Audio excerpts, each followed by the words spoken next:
Bom dia, povo lindo de Jesus, como vocês estão? Tudo na paz? Seja bem-vindo aqui à PIB de Realengo Online. Eu sou o pastor Richard e estamos aqui hoje para falar um pouco sobre jejum. A PIB de Realengo nesse momento está passando por um processo onde nós estamos vivendo aí 21 dias do jejum de Daniel. E no último domingo eu percebi muita dúvida, muitos questionamentos sobre jejum, os propósitos, como é feito, como pode ser feito, e nós vamos conversar um pouco aqui sobre isso. Antes de mais nada, quero pedir que você possa então estar compartilhando esse vídeo, se ele fez sentido para você, se inscreva aqui no canal e dê também o seu like. Nós vamos ter uma transição aqui de alguns slides, e vamos começar pelo básico, jejum. Para que serve e como ele deve ser feito? Muitas pessoas têm muitas dúvidas em relação ao jejum e talvez alguma dúvida que eu vou responder aqui seja a que você tem. Primeiro, o jejum é praticado há mais de 5.000 anos pela humanidade. O jejum era uma prática comum entre os servos de Deus, pois tinham conhecimento de que era uma forma de reabastecer-se, de renovar as forças para enfrentar as difíceis batalhas que tinham pela frente em seus ministérios e até mesmo suas vidas diárias. É uma prática também não exclusiva dos israelitas, apesar de vermos na Bíblia diversos textos sobre isso, mas várias religiões, inclusive nos dias atuais, várias religiões afrodescendentes usam-se então a estratégia ou o costume de jejum para práticas de suas religiões. Na Bíblia nós temos diversos textos que mostram a importância e a prática do jejum. Eu botei alguns aqui e alguns textos, como Moisés, 40 dias, está lá em Êxodo 24, Elias, 40 dias também, 1 Reis 19, Jesus, um dos mais citados em Mateus capítulo 4, Daniel 21, também 7 dias, está lá tanto em Daniel capítulo 10 como em Daniel capítulo 12, Davi 7, Esther 3 dias e 3 noites, Paulo 3 dias, apesar de que Paulo jejuava constantemente, e Israel celebrava o dia do jejum, isso narrado em Números capítulo 29, versículo 7. Com esses textos você pode observar que o jejum é uma prática bem antiga, da qual vários servos de Deus já utilizavam ele durante muitos anos. Mas para que serve o jejum? Ao longo desse pequeno estudo nós vamos falar muito disso. Mas para que ele serve? Lá no Salmo 109, versículo 24, nós vamos observar então que é a mortificação da carne. Nós sabemos que a carne milita contra o espírito e o espírito contra a carne. E uma ferramenta poderosa de mortificação da carne é o jejum. No Salmo 109, versículo 24, na minha versão diz assim: meus joelhos estão enfraquecidos pelo jejum e o meu corpo emagrece. Então percebam que o salmista ele vai se utilizar do jejum para que o seu corpo fique enfraquecido e o seu espírito fique forte. Salmo 35, versículo 3 também, deixa eu ler aqui para vocês, Salmos 35, versículo 13, você pode acompanhar na sua versão, na minha diz assim: mas quando eles estavam enfermos, eu me vestia de pano de saco, humilhava-me com jejum e orava reclinando a cabeça sobre o peito. Diversas vezes nós observamos que momentos em que algum servo de Deus ou a nação passava principalmente por desobediência e castigo, uma das práticas utilizada era pano de saco, cinza na cabeça, jejum e oração. É uma forma de mostrar arrependimento, contrição, um coração então que entende os erros cometidos. E nós precisamos resgatar essa prática tão antiga do judaísmo e do cristianismo para os dias atuais. Porém, no Velho Testamento, nem sempre as coisas eram exatamente como deveriam ser. Lá em Isaías 58, versículo 3, Deus então vai questionar e vai mostrar para o povo de Israel o quanto eles estavam enganados nas suas práticas religiosas. Isaías 58, 3 diz assim: Por que jejuamos, dizem eles, e não atentas para isso? Porque nos humilhamos, e tu não o sabes. No dia em que jejuais, cuidai dos vossos negócios, e exigis que se façam todos os vossos trabalhos. Jejuar significa literalmente abster-se de comida e bebida, ou outra coisa, por períodos breves ou períodos longos, revelando arrependimento, tristeza. Caracteriza então uma renúncia e mostra que Deus é mais importante que tudo e precisamos de sua ajuda.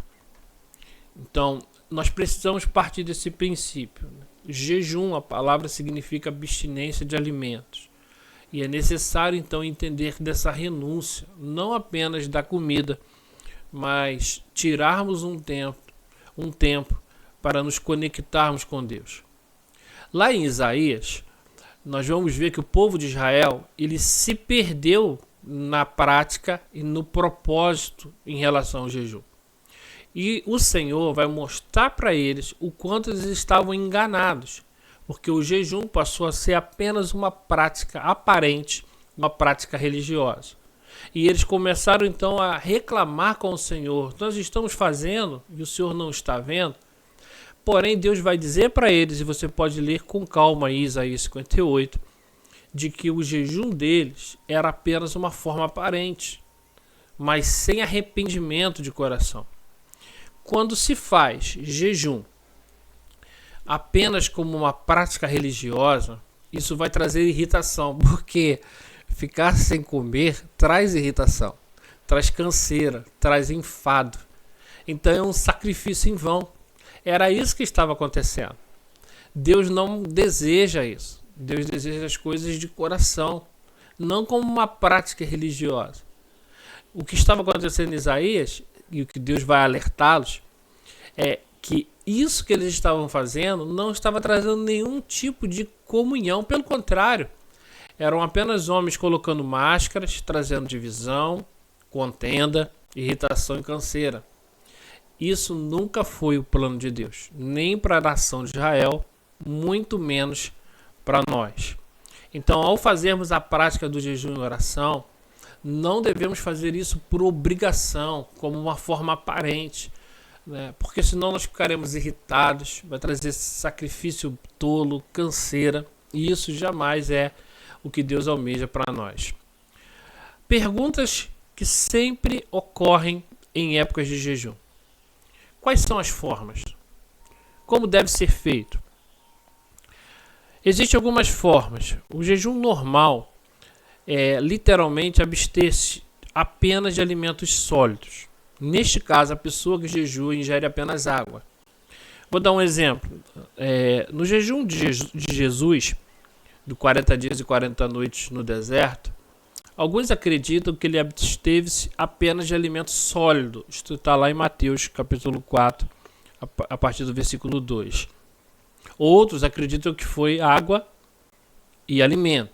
Porém, cientificamente, é muito difícil comprovar esse jejum de 40 dias e 40 noites sem água também, visto que o corpo humano ele não fica todo esse tempo sem água.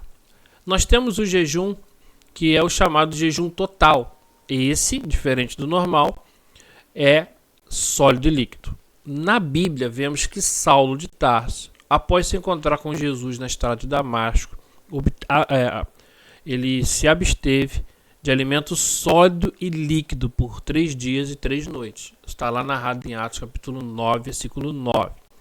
Moisés também passou por isso.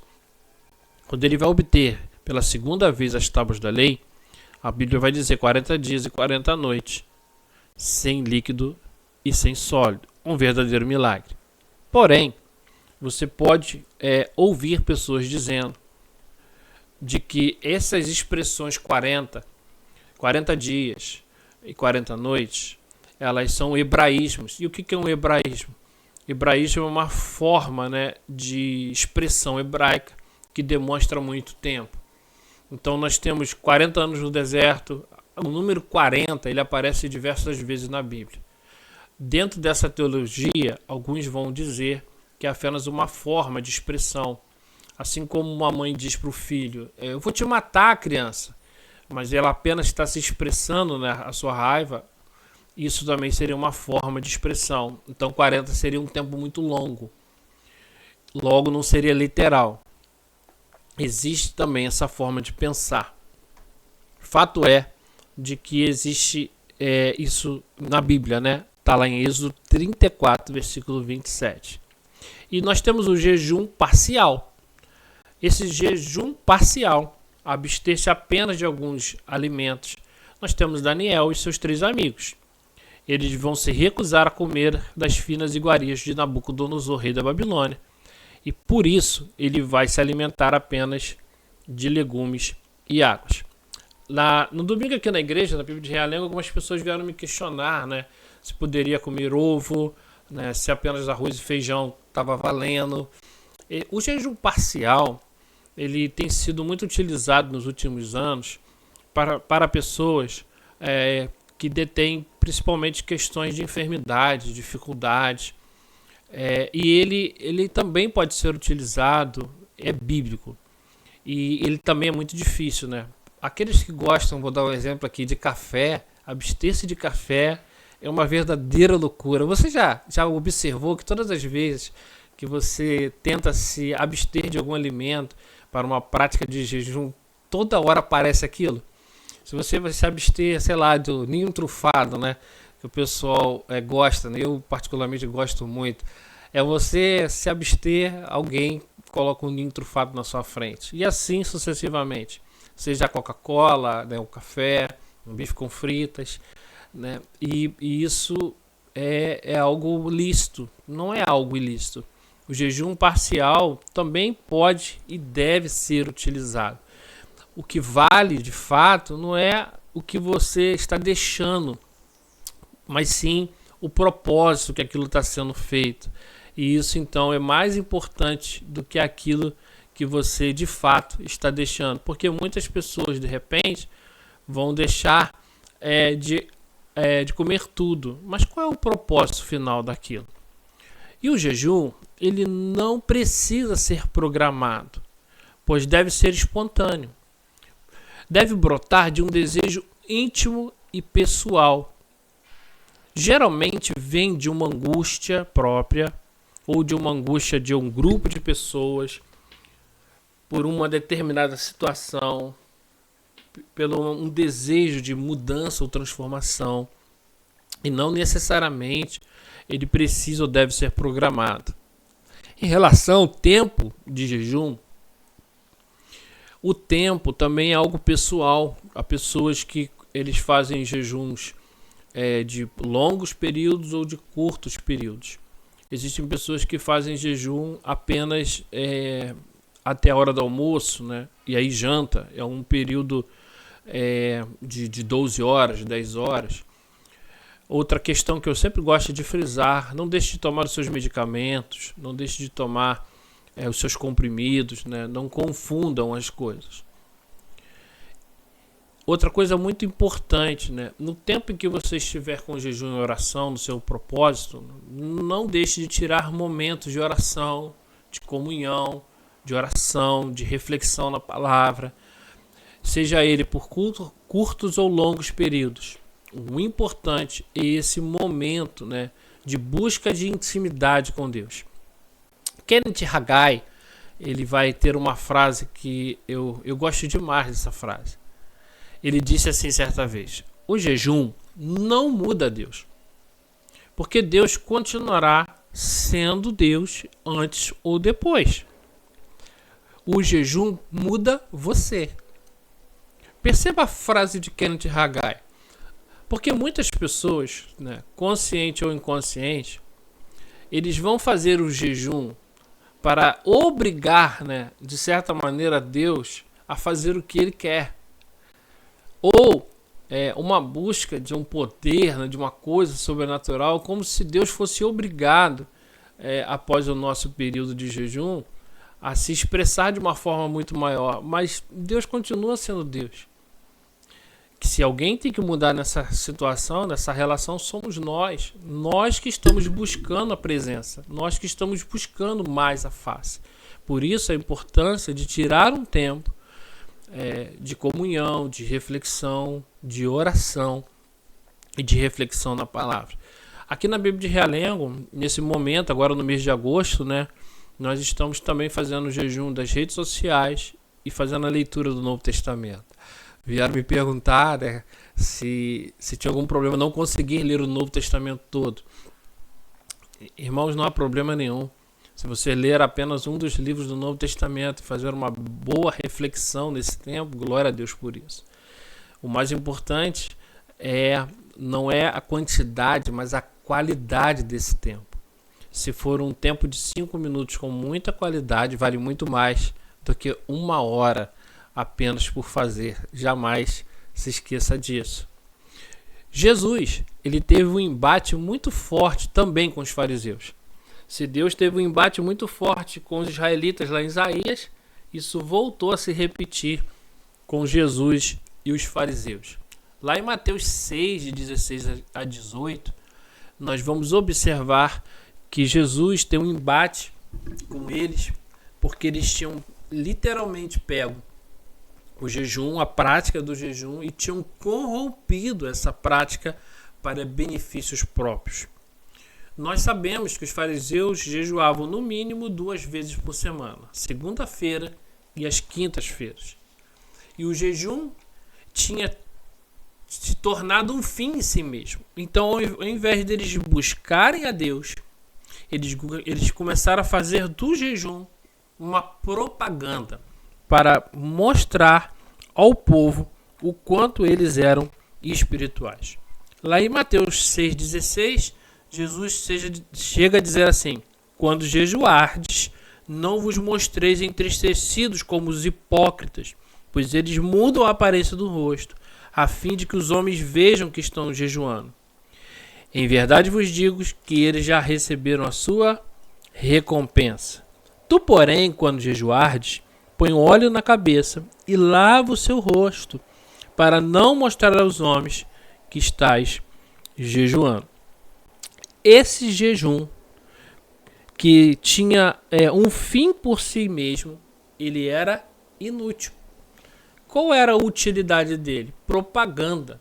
E por isso que Jesus disse que eles já receberam as suas recompensas. A recompensa apenas aqui na terra. Ao estudar um pouco, nós nos deparamos com historiadores que relatam de que eles iam para as praças, né, e faziam cara de que estavam sentindo fome para mostrar o quanto eles eram espirituais com a prática do jejum. E Jesus vai criticá-los e vai ter um embate com eles em relação a isso. Às vezes, as pessoas utilizam-se do jejum para fazer uma propaganda pessoal, né?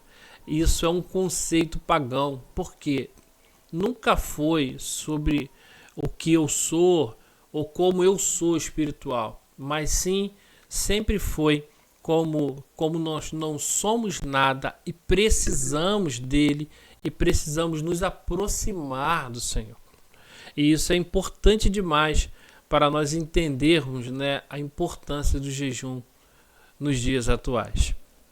Jejum também precisa ser entendido como um preparo para uma batalha. Lá em Mateus 4, versículo 1 e 2, nós vemos Jesus se preparando para a batalha. Lá o texto diz assim: a seguir, Jesus foi levado pelo Espírito ao deserto para ser tentado pelo diabo. E depois de jejuar 40 dias e 40 noites, teve fome. O ministério de Jesus, irmãos, ele já começa com jejum. E esse jejum é uma prática espiritual que Jesus utilizava no seu ministério de forma contínua. Nesse momento, Jesus está se preparando para essa luta com o diabo. E o texto vai destacar Por que 40 dias e 40 noites? Ele vai dizer que era de dia e de noite, porque os árabes só jejuam durante o dia. E o texto vai deixar muito claro de que essa prática não tem nada a ver com o mundo árabe, mas sim com uma prática cristã. Muitos de nós perdemos batalhas porque nós não estamos preparados. Ninguém vence batalhas despreparado. Ninguém vence a sua luta sem as armas corretas.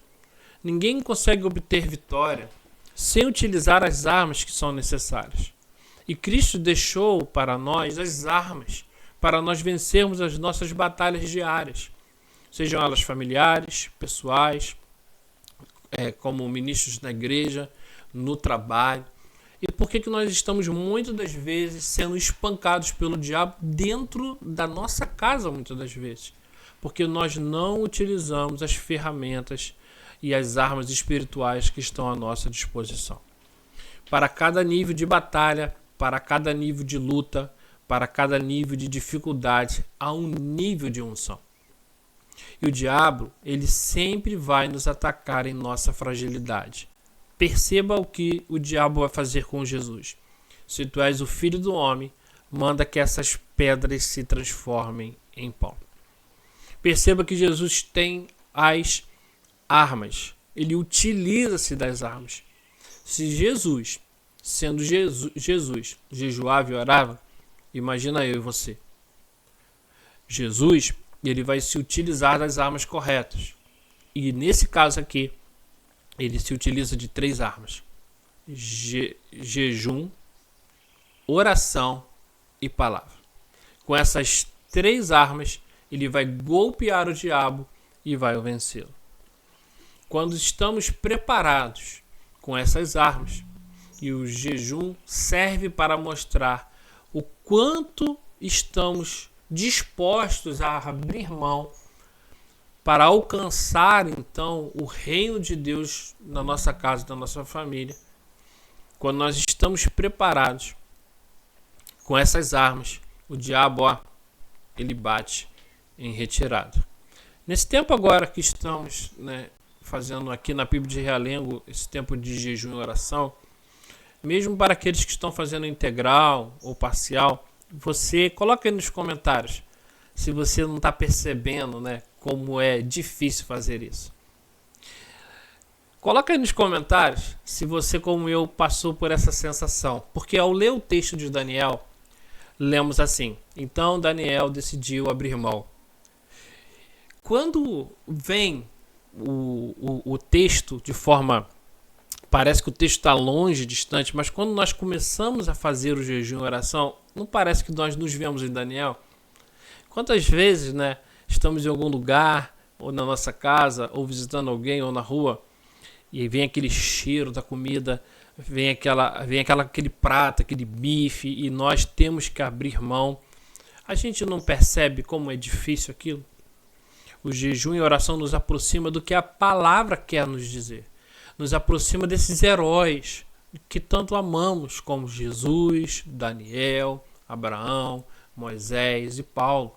Nos aproxima daquilo que eles viveram, daquilo que eles sentiram. Então a Bíblia deixa de ser um livro bidimensional e passa a ser um livro tridimensional. Passa a ser um livro vivo. Passa a ser uma experiência viva. Uma experiência que nós também precisamos viver. Apenas ao ler a palavra não nos dá a experiência que precisamos. Mas quando nós decidimos, assim como Daniel, abrir mão, diga aí nos comentários se de fato você não tem essa sensação, de ser um novo Daniel, de ser um novo Moisés, de um novo Abraão. Como é bom estar preparado com as ferramentas corretas para as batalhas do dia a dia da nossa vida. Veja agora uma outra batalha, que muitas das vezes podemos a qualquer momento passar. Lá em Marcos capítulo 9, versículo 17, você lembra? Existe então o jovem lunático? Quem lembra aí? Coloca nos comentários. Se você já passou por isso alguma vez na vida, de aparecer uma pessoa endemoniada, como foi a sua sensação? Você se sentiu preparado ou você teve vontade de sair correndo? Nesse texto aqui de Marcos 9, a partir do versículo 17, eu vou ler aqui um pedacinho. E alguém dentre a multidão disse: Mestre, eu te trouxe meu filho endemoniado, um espírito mudo. Onde quer que o apanhe, provoca-lhe confusão, de modo que ele espuma pela boca, range os dentes e começa a enrijecer-se. Pedi aos teus discípulos que o expulsasse, mas eles não conseguiram. Jesus então respondeu: Geração incrédula, até quando estareis convosco? Até quando terei de suportar-vos? Trazei-me então o menino. Eles os trouxeram imediatamente. Ao ver Jesus, o espírito imediatamente provocou-lhe uma convulsão, e o endemoniado, caindo ao chão, rolava espumando pela boca. Jesus então perguntou ao pai do menino: há quanto tempo isso acontece? E ele disse: desde a infância. Muitas vezes o tem lançado no fogo e na água para destruí-lo, mas se pode, faz alguma coisa, tem compaixão de nós e ajuda-nos. Então disse Jesus: se podes, tudo é possível que crê. Imediatamente o pai do menino clamou: eu creio, ajuda-me na minha incredulidade. Vendo que a multidão correndo aglomerava-se, Jesus repreendeu o espírito impuro, dizendo: espírito mudo e surdo, eu te ordeno, sai dele e nunca mais entre nele. Então o espírito saiu gritando e agitando-se muito. O menino ficou como se estivesse morto, de modo que muitos diziam: morreu. Jesus, tomando pela mão, ele levantou e ficando em pé. Quando entrou em casa, seus discípulos então perguntaram em particular: por que não conseguimos expulsá-lo? Jesus disse: essa espécie não sai, a não ser por jejum e oração. Quantas vezes você já passou por isso? Você já passou por isso em algum momento da sua vida? De você ser chamado para uma situação dessa e não se sentir preparado? Esse texto revela para nós, né, que os discípulos esqueceram que o poder de expulsar demônios que Jesus havia confiado não era inerente ao seu chamado. O fato de ser cristão, o fato de ser pastor, de ser diácono, presbítero, ser um servo do Senhor, alguém que trabalha na igreja, esse chamado, né, não lhe dá apenas o chamado a condição de estar preparado para qualquer nível de batalha. Para cada nível de batalha, há um nível de unção. Mas isso vem da intimidade com Deus. E essa intimidade com Deus passa também, entre outras coisas, pelo jejum e oração. Não sei se você se recorda, mas eles já tinham expulsado demônios. Está narrado em Mateus 6,13. Mas depois de um tempo, aparentemente, eles ficaram longe. Com isso veio a incredulidade. Jesus vai dizer: ó geração incrédula. Muitas das vezes na caminhada, durante um tempo, nós começamos a nos acostumar a ser cristão. Nós nos acostumamos com a prática religiosa. Nos acostumamos com a prática de orar, a prática de ir à igreja, a prática de cantar. E nós deixamos a intimidade com Deus. Nós passamos inconscientemente a sermos religiosos de carteirinha e esquecemos do Deus da obra. Gostamos da obra, mas nos esquecemos de nos relacionar com o Deus da obra. Nesse momento, os discípulos estavam mais ou menos nessa situação, aparentemente. E não estavam preparados para o desafio que apareceu para eles. Jesus, então, também vai ser questionado em outro momento sobre se devia ou não devia jejuar nos dias atuais. Porque Jesus foi perguntado por que os discípulos não jejuavam. Jesus então disse: como pode-se jejuar quando o noivo está presente? Enquanto Jesus estava com eles, não era uma prática regular deles. Porém, Jesus vai dar a resposta que nós precisamos entender. Dias virão, contudo, em que lhes será tirado o noivo, e nesses dias hão de jejuar. Logo, A igreja atual recebeu uma ordem de Jesus. Enquanto aguarda o seu retorno, devemos jejuar. O tempo de jejum continua. Ele não morreu no Velho Testamento, nem morreu com os heróis da fé, nem mesmo com o próprio Jesus. O tempo de jejum continua. O tempo de preparo para as batalhas deve continuar. A grande pergunta é: o quanto estamos preparados para as batalhas que estamos enfrentando? Você está preparado? Esse texto, onde Jesus responde de que devemos então aguardar a volta, é um texto excepcional, porque precisamos estar preparados. E eu quero terminar minha palavra dizendo que o próprio Jesus disse assim: não se põe remendo novo em roupa velha, pois o remendo rasgará parte da roupa e o rasgo ficará muito maior. Nem se põe vinho novo em recipiente de couro velho. Do contrário, se rompe. Derrama-se então todo o vinho. Coloca-se então vinho novo em recipiente de couro novo, e assim ambos se conservam. Por que Jesus vai dizer isso? Logo após responder sobre prática de jejum, Jesus vai dizer isso porque uma das formas de você se esvaziar é através do jejum. O jejum é renúncia. E Deus só coloca coisas novas em nossas vidas quando nós abrimos mão das coisas antigas. Para o novo vir, o velho precisa morrer. E muitas das vezes nós temos muita dificuldade em matar o velho homem, matar as velhas crenças, matar as velhas doutrinas que estão dentro de nós. Quando nós abrirmos mão das coisas velhas, o novo aparece. Eu espero que Deus possa falar de forma poderosa com você nesse tempo de jejum que estamos vivendo na PIB de Realengo. E com você, que talvez, mesmo não sendo da PIB, tenha esse desejo da prática do jejum, saiba o quanto é importante o jejum para o preparo da batalha. A batalha ela vem no momento que nós não estamos esperando, no momento que quando menos esperarmos, nós seremos confrontados e nós precisamos estar preparados. Que Deus abençoe rico e poderosamente sua vida.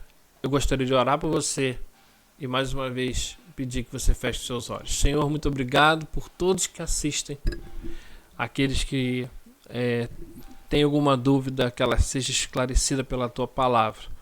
Quero abençoar a vida de todos. Eu oro no nome de Jesus. Amém. Deus abençoe sua vida. Fique na paz. Um beijo no seu coração.